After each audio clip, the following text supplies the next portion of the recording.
Everyone's talking about U.S. immigration law, but nobody really knows how it works. I'm Rosanna Berardi. I'm the daughter of an immigrant, a former immigration inspector at the border, university professor, and founder and managing partner of Berardi Immigration Law. I've done nothing but U.S. immigration law for over 30 years, and it's time to stop the misinformation on all sides. I'm going to tell you how it all works. The inside story. This is Immigration Weekly with Rosanna Berardi.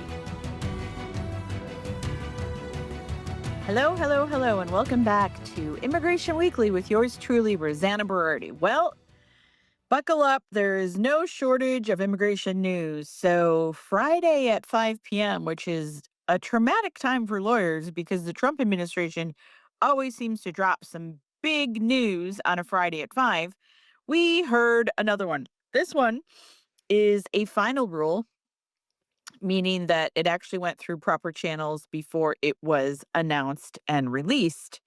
And today we're going to focus on that rule, which impacts if you cross the U.S.-Canadian border regularly, whether for business, family, pleasure. You got to listen up on this one. So starting December 26th, the day after Christmas, just about 2 months away, every single non-U.S. citizen, that means anyone that was not born in the United States, including our beloved neighbors to the north, Canadians, will be photographed at the border. Photographed. Oh my God. Now, it's an alarming headline. It gives you visions of people lined up waiting for pictures to be taken, the government pulling everybody over, blah, blah, blah.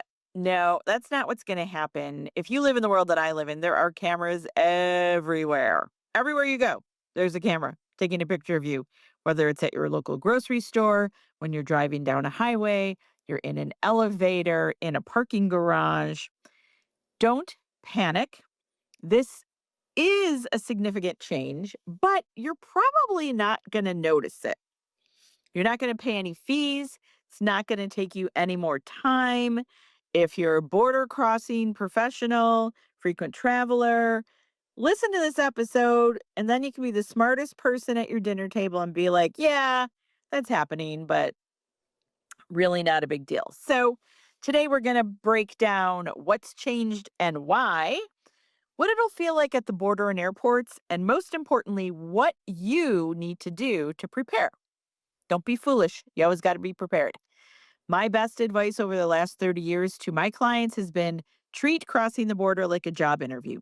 Be prepared, courteous, professional. Don't be a slob. Don't roll up with your window blaring, your music blaring and your window up. Be prepared. Anyway, I digress. So, why now? Why is this happening? Well, hard to believe this requirement of taking photos of people entering and, in my opinion, most importantly, exiting the United States has been in the making for over 20 years. Since 2004, Customs and Border Protection, they've been taking your pictures for the most part when entering the U.S. When you pull up at the border in your car and you are the driver and you stop for a minute, you hold up your Nexus card, and then you pull up. Guess what? They took a photo of you and you didn't even notice it. And then they compare the one on your passport or Nexus card. That's been happening since 2004. The United States government has always known who's coming in. We've never known who leaves. When I worked at the border way back in the late 90s, people would say to me all the time, well, I better tell them how long I'm going to be in the US because when I come back and they check, it needs to be consistent. And I'm like, well, should always be truthful at the border, but there's no way of them knowing who is exiting. And that in my world is called an exit gap. So we know who's coming in, but we don't know who's going out. So think about it for a minute. Imagine you run a business like I do. You've got a really sophisticated system where your employees clock in every day so you know exactly when they enter, but no idea when they leave because there's no system that tracks when they leave. You have no idea who's coming or, more importantly, going. And that's what we've had at the US Canadian border for a very long time. So, remember September 11th back in 2001? Holy Moses, 24 years ago, Congress recognized this massive vulnerability. They passed multiple laws over the years, over the last 20 years, mandating that the Department of Homeland Security creates a comprehensive biometric entry and exit system. The goal was simple. They wanted to verify the way in, the way out, and match those records so we know exactly who's in the country. But think about it, you guys. 24 years ago, the technology was not ready. They knew they needed to do something. They've tried different approaches, fingerprints, iris scans, various pilot programs, but nothing really worked at scale. It was either too slow, too expensive, too cumbersome, and couldn't just handle the volumes and volumes of travelers that crossed the border. So think about that. In fiscal year 2023, CBP said over 500,000 people who entered by air or sea overstayed their visas. That's a half a million people, more than a half a million people. And those are the ones that we think overstayed. But without a reliable exit system, we don't really know for sure. So this is where it gets interesting. In 2018, CBP started doing the facial recognition comparison technology. Um, that technology has caught 2,000 imposters. It identified over 444,000 overstays. The technology is accurate and it's better than humans in making the determination. So, why here? Why now? What's going on with this entry and exit system? Well, first, the technology is finally here. The facial comparisons matured. That, along with AI, it's more accurate and it's a lot less intrusive than fingerprinting. Second is money, money, money. What happened this year in Congress? The one and only thing they've done. The one big beautiful bill passed on July 4th, 2025, finally implemented this and gave CBP hundreds of millions of dollars to roll this out. And then thirdly, the pilot programs that they've used in the past, they've worked. They've caught imposters, they've caught people. They're like, "Hey, this technology is really working." So after more than 20 years, we're finally closing that loop. We know who's coming in, we know who's going out. Okay, so what is going to actually happen on December 26th of 2025? Well, this is what's going to happen.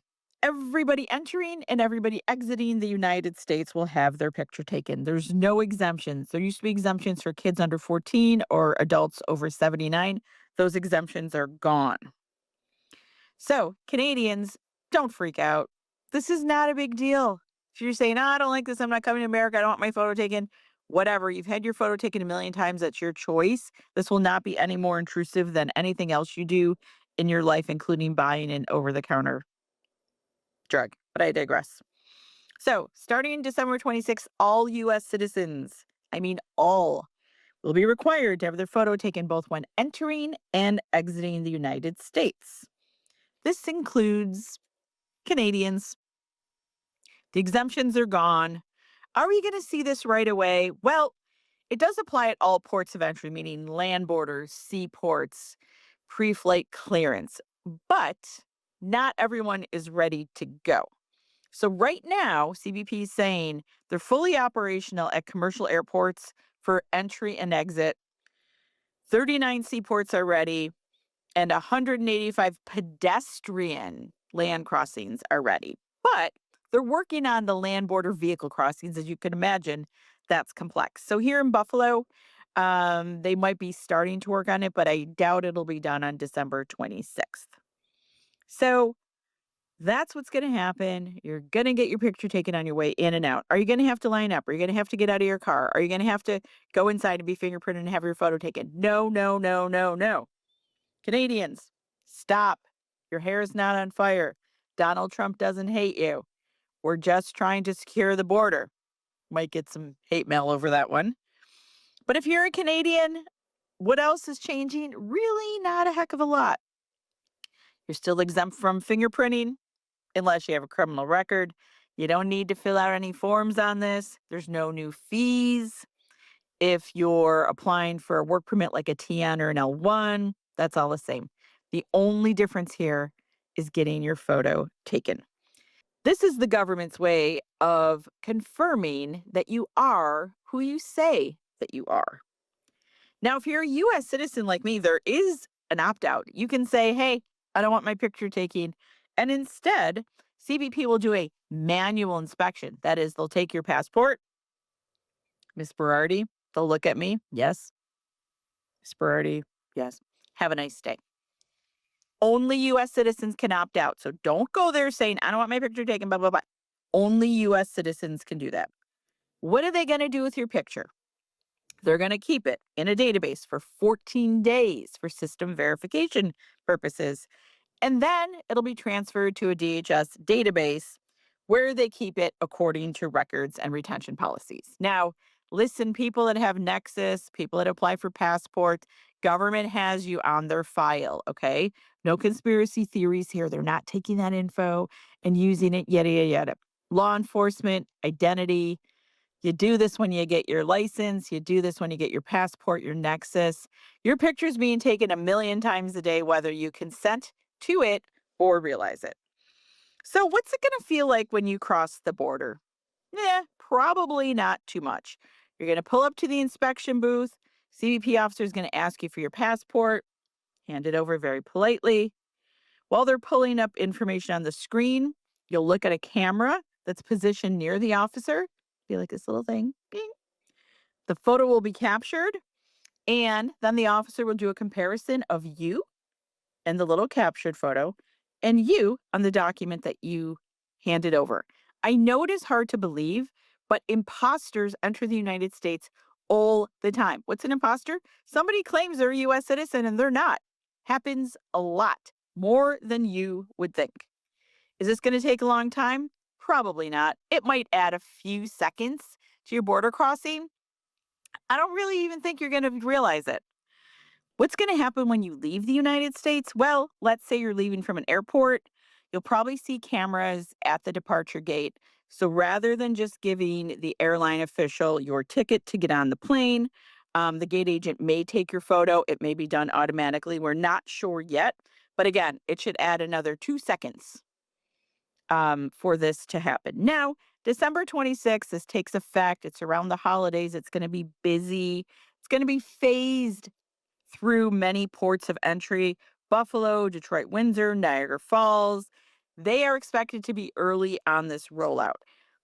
For good measure, leave yourself an extra 10 or 15 minutes when crossing the border after December 26th. Not 2 hours, but don't be that person that pulls up at 12 noon for a flight at the Buffalo airport for 12:30. That's just not smart. Be smart about it. So, what are we recommending for our clients? Be polite, be prepared, be courteous, know where you're going, make sure you have your entry documentation ready.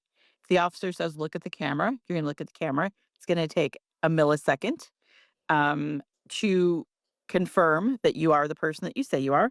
And CBP is going to say, have a nice day. Please, people, relax. This is called law enforcement. We're finally closing an important gap in the United States. The rule goes into effect the day after Christmas. This has been in the making for 20 plus years. What is going to happen is you're going to get your photo taken very quickly. They're going to use AI. They're going to use quick cameras, little tiny cameras, probably at your doctor's office. They do the same thing. We need a photo for you on the file. Click. And away you go. When you exit the US, same thing. Land borders, you might not see this right away. Airports are ready to go. Don't be too concerned. Again, look at your passport. Make sure the expiration date is valid. Make sure you know who's in your car. Make sure you know what stuff you're traveling with. And be polite and courteous. CBP has tons and tons and tons of new directives on their plate. This is another one. You should barely notice it, But be prepared. And if you have any questions, we'll be following this one very closely. Thank you for joining today. This is a very important episode. And if you like this episode, tell your friends about it. Be like, hey, this girl's amazing. Subscribe to our podcast. And we will see you next time on Immigration Weekly with Rosanna Berardi. This was Immigration Weekly with Rosanna Berardi. Thanks for joining. Be sure to connect with me, Rosanna Berardi, on LinkedIn, or go to our law firm at BerardiImmigrationLaw.com. And if you don't want to miss the latest and greatest, be sure to subscribe to the podcast and share this with your friends.